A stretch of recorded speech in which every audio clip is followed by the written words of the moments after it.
Hello everyone and welcome back to the show. This is Lance Hightower, one of the Cryptid brothers, coming to you from Tulsa, Oklahoma. This week has been sunny skies, a little on the cool side, but we've not had the snow that the East Coast have had or the fires and floods that the West Coast have had. So this is why I live in Tulsa, and if you've experienced any of those events, my heart goes out to you, prayers and blessings to you, and be safe. So before we get into this unusual cryptic encounter, and there's two stories, they won't be back to back, I'll make them separate shows. Mark called into the show and he heard on another show a gentleman discussing an area in Georgia that he was familiar with, and it brought back some memories from 1979 when he was in boot camp and a very odd incident that occurred that he believes was a cryptid type of encounter. So we'll get into that here in a second. Before we do, I just wanted to talk just briefly about a couple things here. The last episode was unusual. It's not the typical encounter story that we normally run, but it was so different I did want to air it to you guys. In doing this show and interviewing people, I've remained to be open-minded, at least I try to. During the pre- and post-interview with this lady, she came across as very sincere, of course. We did some other vetting the best we can, and everything checked out. In addition to that, she was a bit nervous during the show. Afterwards, she wasn't so nervous, and she's going to send me some of what she saw on the leg of this creature. Again, I don't know what it was. As I said in the show, the only thing that I could closely relate it to was a dogman type creature, but even then, if it was, good night was it huge. I wouldn't want to face it myself, but it frightened both her and her father for sure. They saw something, I'll put it that. They saw something that she could not explain. It was too big.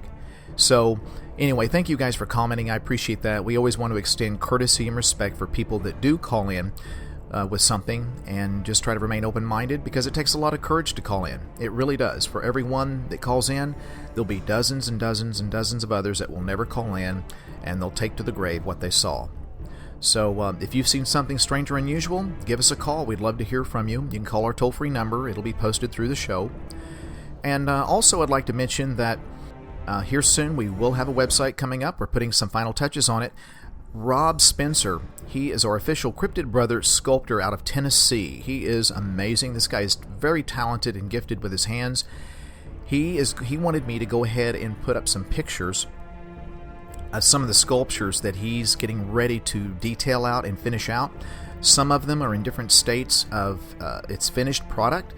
And one of the sculptures is one that he won't make again. It was a one-of-a-kind. He spends hundreds and hundreds of hours on these things, folks. These are all hand-done by Rob. They're made here in the United States. They're not done overseas, made in China or Indonesia type of products. They're done here in the U.S. And this Cryptid store is a way that if a t-shirt or a membership does not interest you, that's absolutely fine. But some of the items in the Cryptid store is another way you can help support the show. If you like what we do and some of the content, and which we're very passionate about this subject, this is what we want to do full time, we're moving and gearing up to do this full time, then this is a way that you can support it. And some of the items that Rob and I, we brainstorm about every week. Since we've known each other, Rob had a dogman experience and he was one of the guests, and we just hit it off really well. He sent me some of the sculptures that he's done, and I thought, this guy is super talented. I need him on the team. So he's an official part of our team, and so you're going to see some of these sculptures that he's got. I'm going to throw some pictures up, and Rob wanted to just start the pre-selling. And even though they're in a rough state, I promise he knows how to detail these out. He pays attention to the shows. He knows the details, what people... I've heard him question some of our guests. He's going to be... or rather, we're both going to, but he's the guy that asked the questions regarding what people saw, and we're going to be sculpting what people saw. These are going to be eyewitness authenticated creatures that people see, and when the eyewitness gives the okay to Rob, that's exactly what I saw. We're going to put these in production for you guys. We are a small operation, so there's going to be a limited supply of this every time, maybe 300 to 500. Rob's going to number them and sign them, then there won't be any more made. That'll be it. But he wanted to at least put some pictures up. I told him I would, and he set a price, and I told him, we got to go lower, we got to go lower, we got to go lower. We have to make it affordable for people. So reluctantly, he agreed, and so we're going to take some orders. So we don't have the website up, so if you like what you see, just call the toll-free number, give us your name, what you're interested in, and then I'll myself or Sarah will call you back, and we'll make sure that you get one, and you can take care of that right there. And that way, when they're ready for production, Rob will send it out from Tennessee right to you, and I promise you won't be disappointed. So again, this is just another way you can help support the show, and we appreciate that. So we think it's cool, and if we think it's cool, we're assuming you might think it's cool as well. So let's get right into the show here. Mark called. Again, he was hearing a cryptid encounter on another show.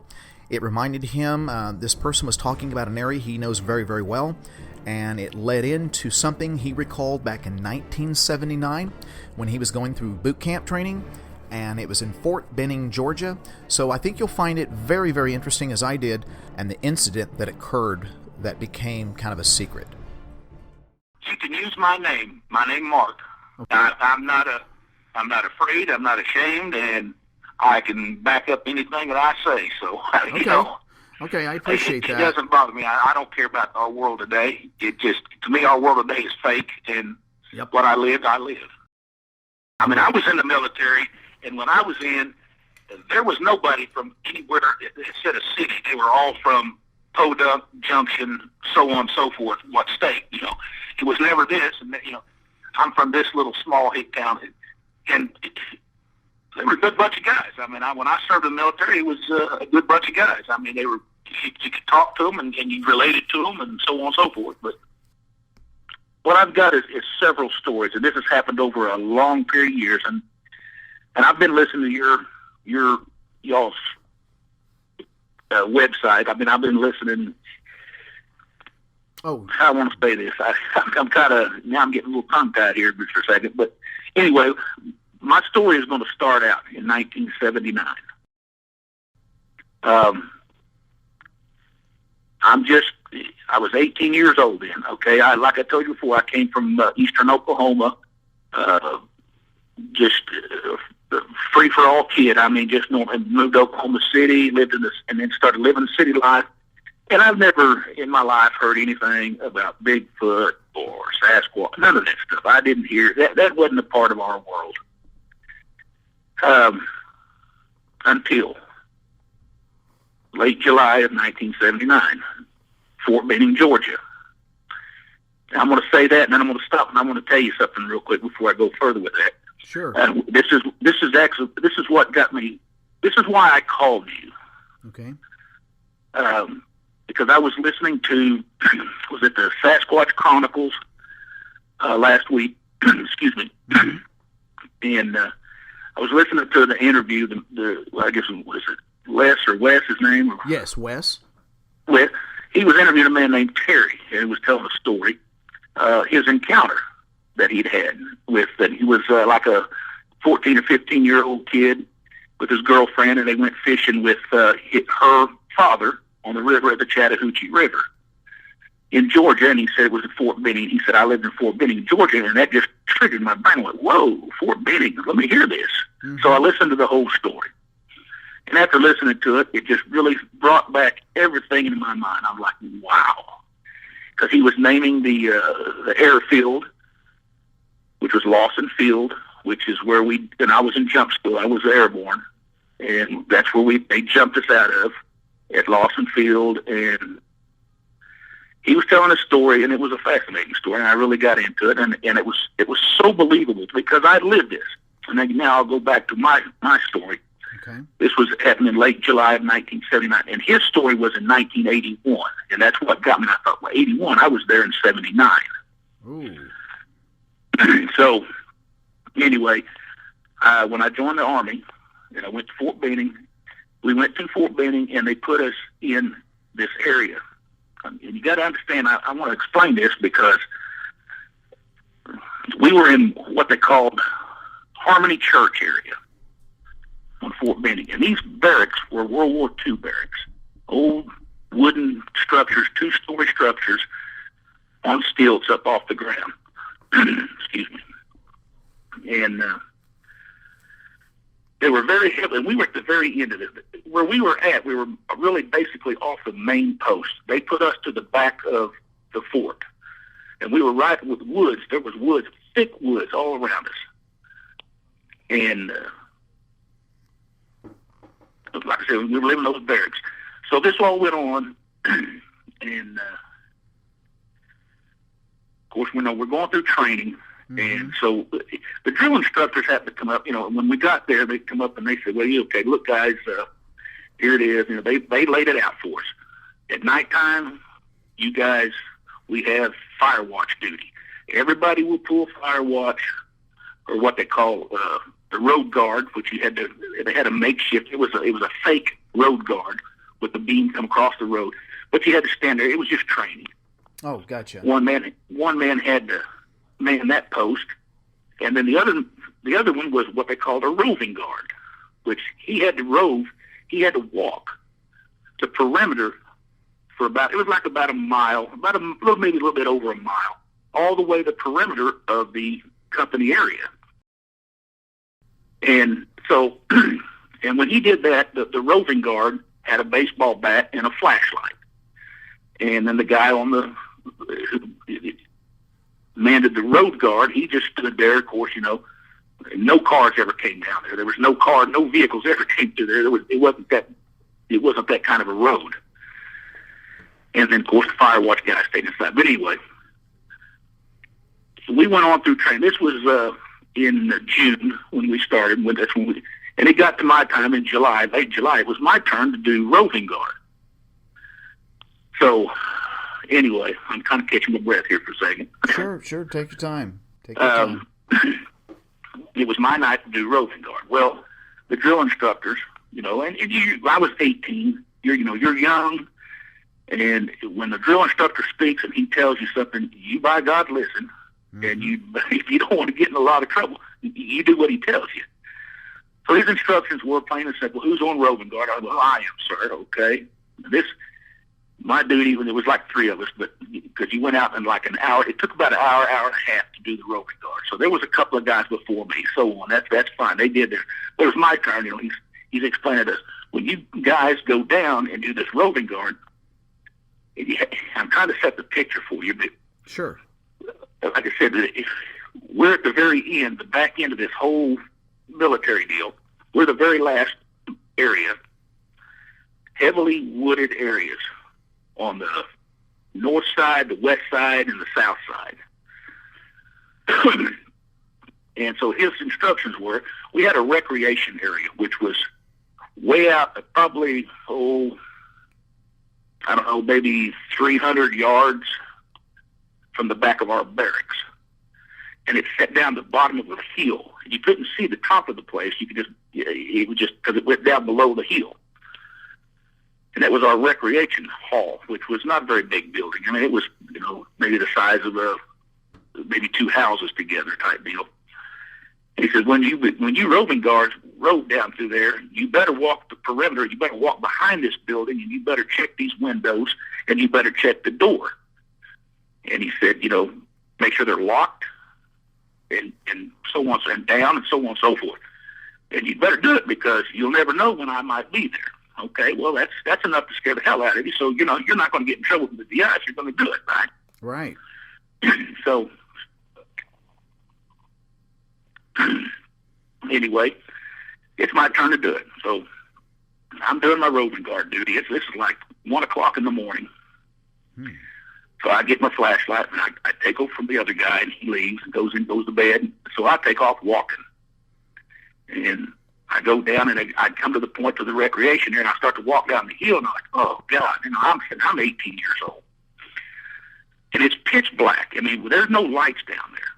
It's just a building sitting in the dark by the woods, and it's pitch black. There's nothing there. But you have to walk it. And I'm thinking, boy, I sure don't want to walk down there. But I got to do it because my drill instructor and so on, I'm like, oh. Anyway, I go down there, and I kind of hesitate. I'm thinking, God, dogs. Well, I know I got to walk behind this building, so I'm thinking, well, then I start getting this uneasy. I'm starting to feel like, well, somebody's watching me, and I'm thinking, drill instructor's here. He's watching me. I said, I got to do it. I was just going to bypass it and turn around and turn left and go back up the hill and go on my way. But no, I said, no, I better not. I'm going to get in trouble. And like I said, I felt something was watching me. So anyway, I do it. I walk behind this thing, but I walk fast. trust me. I walk fast. Right. And I got around this building. And I got to not around it, but I got to the end of it, the last window. And as I got to that last window, well, I heard some noise in the woods. In the woods, now you're talking at the back door of this building, the woods picked up maybe 10 feet beyond this back door. That's where and I'm talking, these are Georgia woods. These are tall, huge pine trees and a lot of underbrush. And I heard at this last window, I heard something like crunching. And I was like, oh, and it was a loud crunch. And that was all it took for me. And then I turned left and I hauled ass. I was like, oh. So anyway, I get on up the hill and I carry on and I go on through my perimeter check. And it's about another, 30, 40 minutes. I'm starting to finish up and I'm turning and coming back to my company area. Well, as I get back to my company area, I see red and blue lights flashing at the road guard area. So I walk on up and standing there is my drill instructor. He's standing there in his underwear and his T-shirt and he's got his drill instructor hat on. He's just standing there with the roving guard guy that was there, a gentleman that I knew, and a couple of MPs. And as I walked up, I'm like, what the hell? Well, then all of a sudden, here a helicopter flies over, treetop level. The helicopter's flying over with big floodlights, and they're shining off in the woods, right back in the recreation area where I was at, where I had been maybe 35, 40 minutes earlier. And my drill instructor turned and looked at me, and he said, Craig, get over here. And I went over, and he said, are you on roving guard? Yes, sir. And he said, did you hear or see anything down there? I, no, sir. What? And I'm like, whoa, I'm stunned. Right. So we're still standing there, and he turns his attention back to the MPs, and the MPs are talking, and with him, and then he turns back to me, and I said, Drill Sergeant Spade, I said, what's going on? What's the deal? That time, another helicopter had flown over there. It had two helicopters up there flying around with big spotlights, searchlights. And he looked at me, and the MPs were standing beside him, and he said, well, there's been a soldier killed. I said, oh, there has. Yeah, he said there was a soldier. And I'm not sure what it was, what group it was from the 109, whatever, I'm just throwing the number out there, 192nd Engineer Battalion. But they were across the woods from us. And they were about a mile and a half, maybe 2 miles through the woods as the crow flies. But, about 6 miles if you take the roads out of Fort Benning. Gotcha. So he said a soldier had been killed, and the MP stepped up there, and he said, yeah, a soldier's been killed, said his chest was ripped out. What? And the helicopters are in chase of something. They've seen something large and hairy, and it's running rapidly and running fast through the woods, and they were trying to catch this thing. So I'm like, okay, wow, I'm like, what the hell is this, Mm-hmm. I never heard of Bigfoot in my life up to that point. I had not heard it, man. I mean, it just wasn't a part of it. So anyway, we're standing there, and the helicopters go on. They're going on further west, away from where we were at with their search. So the drill instructor looked at us, and the MPs packed up their stuff, and they went on down and went following the chase. And so the drill instructor told us, he looked at me and he said, you got any more? How much time do you have on? I said, well, I got another 10 minutes on my roving guard, type deal. He said, well, you do the rest of your roving guard duty up at the back of the barracks and stand up on the back door. And that's where you stand. So that's, you ain't going to tell me twice. Right. So I did. And so I did that, and then the relieving roving guard told him, you do your roving guard from here. That's how it went. The next night, for the roving guard, they issued M16. Now, we're in training, and you got to understand, you're in training. They don't issue the M16. They don't issue your rifle to you until you go to the gun range, or until they require a gun sling as you're marching. But they issued the M16 to the roving guards with a clip with 3 rounds in it. And they told them, all roving guards stand at the back door with your clip in your belt, not locked and loaded, but you stand there with your M16 with your clip in your belt.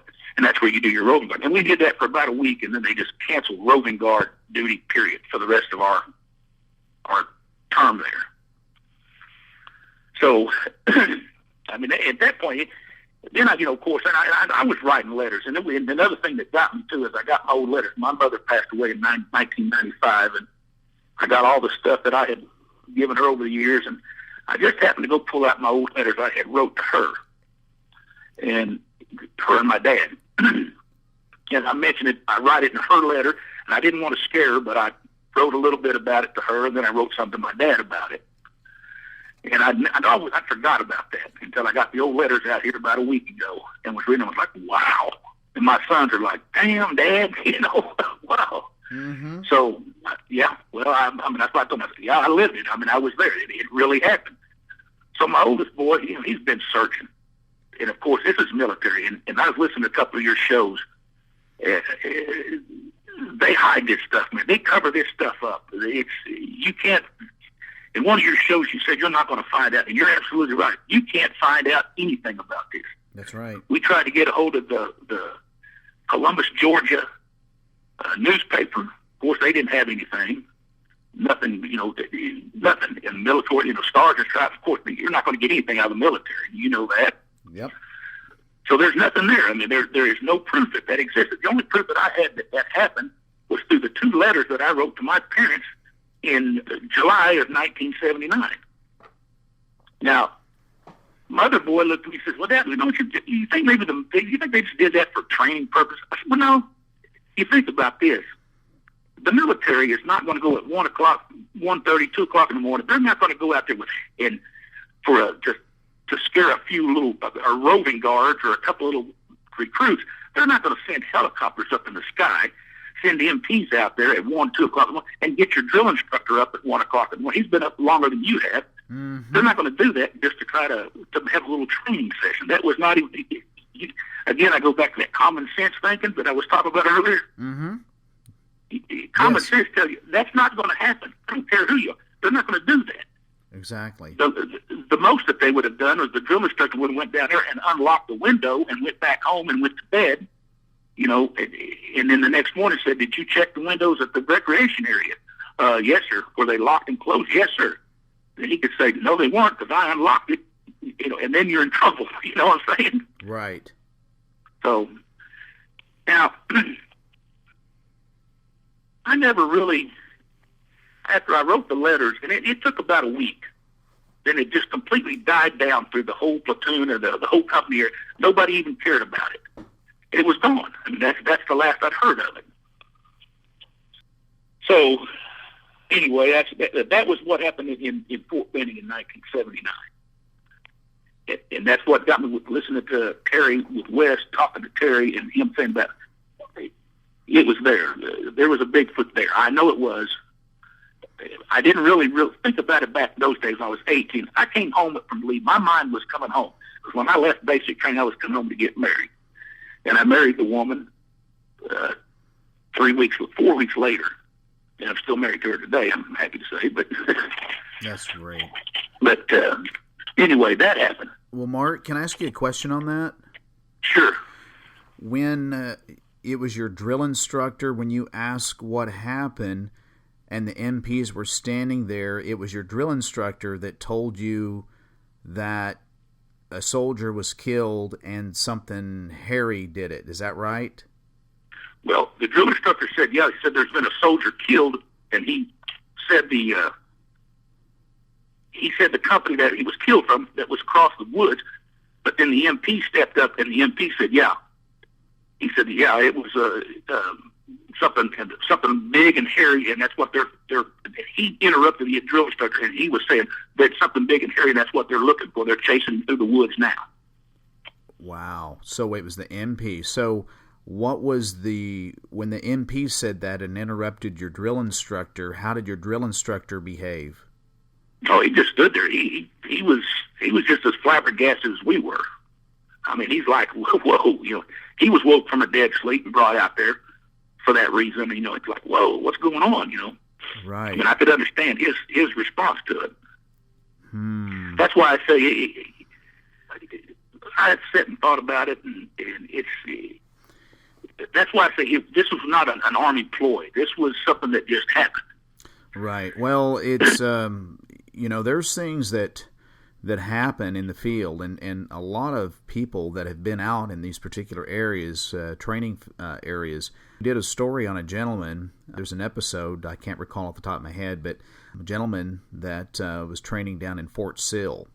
He basically was on, they were doing military exercises. He was manning, they set up a bivouac, him and another guy, and it was cold. And so basically they were going around these howitzers, just making sure no locals were out there messing around on them.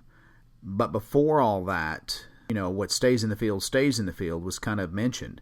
Well, long story short, he had an encounter of a Bigfoot that right next to a howitzer. In fact, it had its arm around the barrel, and it was extremely tall.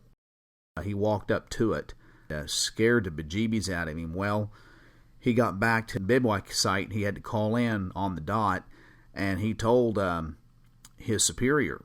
And his superior said, I don't want you to ever say that again, and you shall not tell any officer what you saw. What you see stays out here.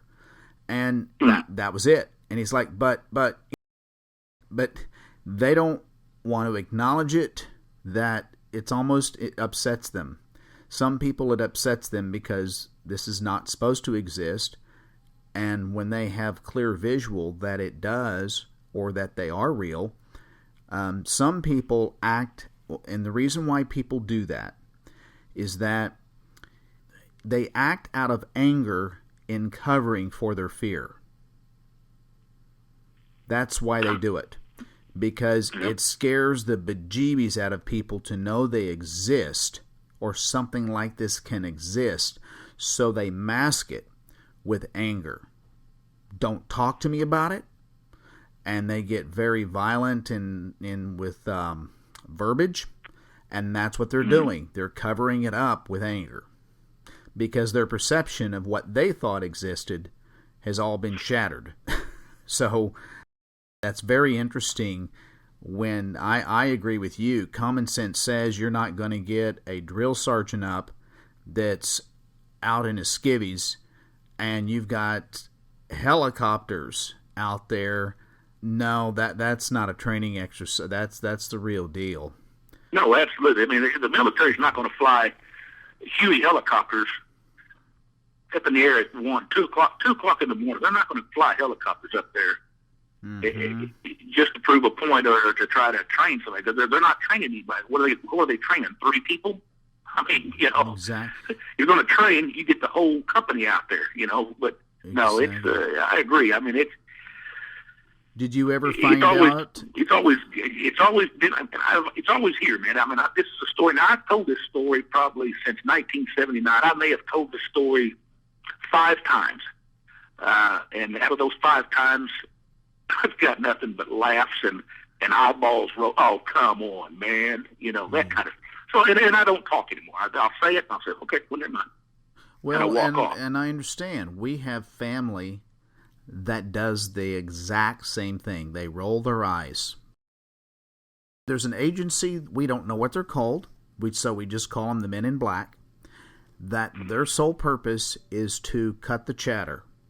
They deflect the truth by distorting the truth. And that's all they have to do. All they have to do is throw out a perception that what you saw was a bear. What you saw was a misidentification. And they say it loud enough and long enough to make you look like an idiot, because 80% of the people that hear it is going to go, yep, he's crazy. He's an idiot. He needs medication. So right. That's all that's necessary. So they're hoping that people will do just what they're going to do. And that is, right. There's an agency. Yeah, I saw that movie, and yeah, right. Exactly. You're a conspiracy nut. And I said, well, I told my dad, I said, well, you can believe what you want, but I'm telling you right now, they exist. They've existed for a very long time, and they work in concert, both the federal government agencies that are whatever the agents are called, as well as they have contracted civilians working with them with military, whatever military base is the closest, and you're automatically under oath as a military soldier held to strict confidentiality in conducting any secret, whatever your superior says to keep shut. You said it earlier, whatever your drill sergeant says, you're going to do.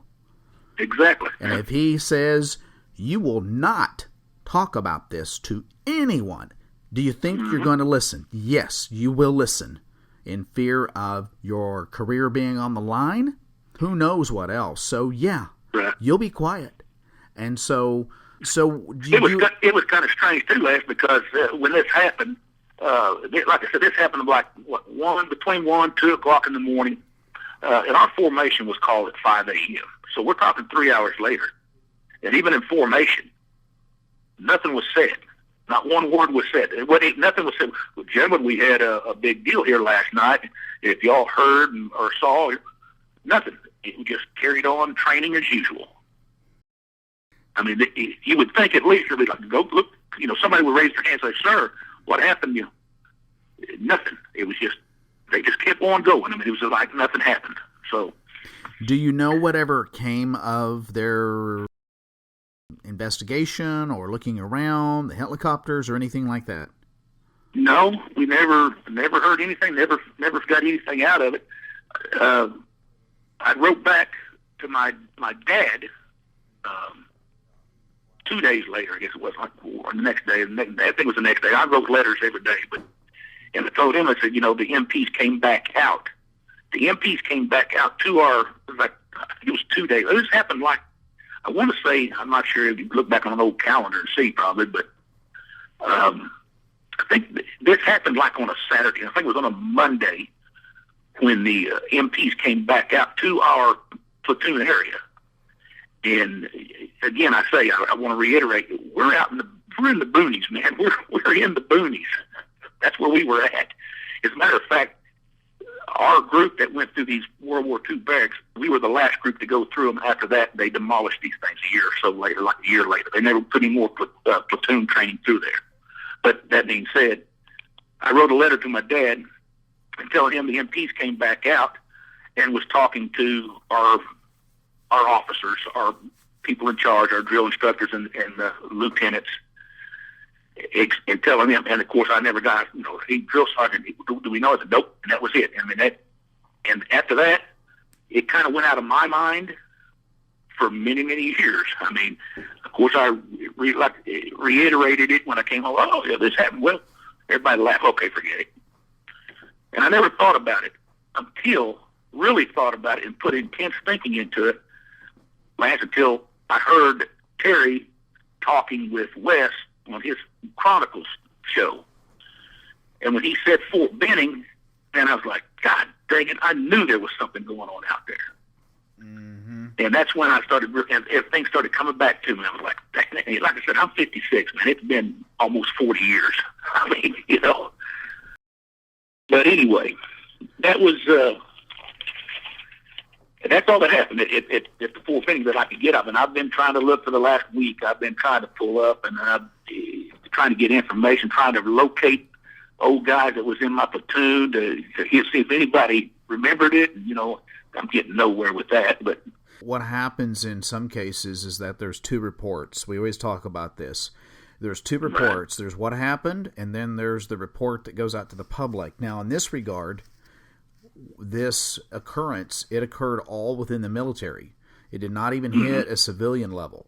So there may have not there's a report somewhere, you can bet, but it's locked away in a secret place under confidential old reports that'll never be seen.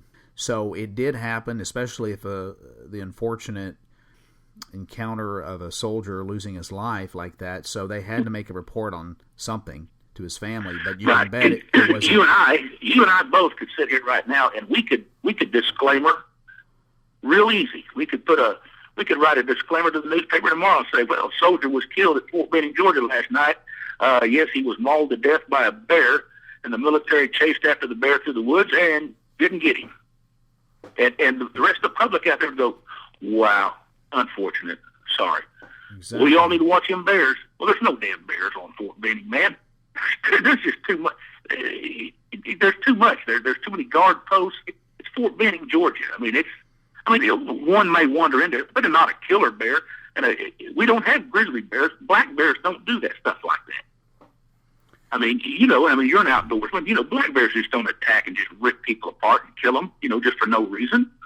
And that's going to be a part of my other story I'm going to tell you in a few minutes, and I'm going to say it, and you'll understand why I'm saying what I'm saying. Sure. I don't have to tell you. I know you already know, but this happened to me. But well, one more question real quick here, and just so I understand and so people listening.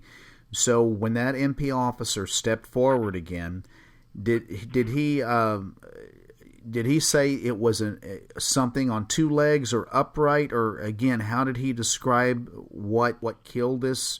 What had happened to this soldier? The only thing that he said was the helicopters were following something. That's why they're up there with the helicopters are following something very large and very hairy. A lot of hair on it. It's very hairy. And he didn't really specify it was up on two legs or, anything like that. Okay. It was just that the helicopters were following something. And if they're, again, I go back to the common sense deal. I'm sitting here thinking about, well, okay, a black bear, those dense woods, you're talking pine trees, Lance, that are 100 foot tall easily. Easily 100 foot tall. And a helicopter flying above treetop level, they can't go much lower than 150 feet. That's a lot of looking through dense pine. Very dense pine forest and trying to follow something and look at something like even a black bear. A black bear, okay, give me a 500-pound black bear. Yeah, it's not. You understand what I'm trying to say? It's going to be like trying to find a needle in a haystack when you have something that blends into the foliage and you have 100-foot pine trees and you can't get any closer and you have dense undercover. It's going to be virtually impossible. That's why. Yeah, exactly. That's what I'm saying. It's just anyway. Yeah, I understand. That's very, very interesting. And you were right there. So, yeah. Why me? I don't understand why it was me. Why was I the one that had? Because stuff like that just didn't happen to me up to that point in my life. But